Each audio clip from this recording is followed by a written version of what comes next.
ಅಣ್ಣ ನಮಸ್ತೆ. ನಮಸ್ತೆ. ನಿಮ್ಮ ಹೆಸರು? ಬಾಲು ಅಂತೇಳಿ. ಯಾವ ಊರಣ್ಣ ಇದು? ಚರಳಿ. ಚಲ್ಲಿ ಯಾವ ತಾಲೂಕು ಬರುತ್ತೆ? ಬಿಳಿಕೆರೆ ಹೋಬಳಿ ಹುಣಸೂರು ತಾಲೂಕು.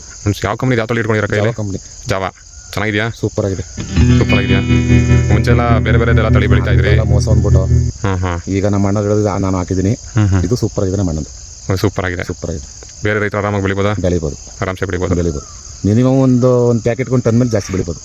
ನೀವು ಒಂದು ಮಿನಿಮಮ್ ಜಾಸ್ತಿ ಬೆಳಿಬೋದು. ಕನಿಷ್ಠ ಒಂದು ಟನ್ ಬೆಳಿಬೋದು ಅಂತ ಪ್ಯಾಕೆಟ್. ಆರಾಮಾಗಿ ಬೆಳಿಬೋದು. ನಿಮ್ಗೆ ಇಷ್ಟ ಆಯಿತು ಕಾಯಿ ಒಟ್ಟಿನಲ್ಲಿ? ಇಷ್ಟ ಆಯಿತು. ಓಕೆ. 420 ಬೀಜ ಬರ್ತದೆ. ಬೆಳಿಬೋದು. ಬೇರೆ ರೈತರೆಲ್ಲ ಆರಾಮಾಗಿ ಹಾಕ್ಬೋದು. ಬೆಳಿಬೋದು. ನೀವು ಈಗ ಎಷ್ಟು ವರ್ಷದಿಂದ ಕುಂಬಳ ಬೆಳೀತಾ ಇದ್ರಿ? ನಾನು 9 ವರ್ಷದಿಂದ. ನೀವು ಕುಂಬಳ ಬೆಳೆ ಹೆಂಗೆ ಬೆಳಿತೀರಿ? ಯಾವ ಥರ ಸಾಲು ಹೊಡಿತೀರಿ? ಸರ್ 12 ಅಡಿ ಸಾಲು, ಡಬಲ್ ಸಾಲು.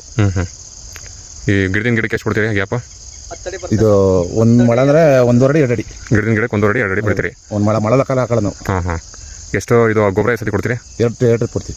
ಔಷಧಿ ಸತಿ ಹೊಡಿತೀರಿ? ಔಷಧಿ ಮಾಮೂಲಿ 2 ಟ್ರಿಪ್ ಔಷಧಿ ಕೊಡ್ತೀವಿ. ಮಾಮೂಲಿ ಊಜಿ ಔಷಧಿ ಕೊಡ್ತೀವಿ. ಮಾಮೂಲಿ ಇದನ್ನು ಕೊಡ್ತೀವಿ. ಊಜಿ ಮ್ಯಾಟು ಕೊಡ್ತೀವಿ. ಓಕೆ. ಬೇರೆ ರೈತರೆಲ್ಲ ಆರಾಮಾಗಿ ಬೆಳಿಬೋದಿಲ್ಲ? ಓಕೆ. ಥ್ಯಾಂಕ್ಸ್ ಅಣ್ಣ.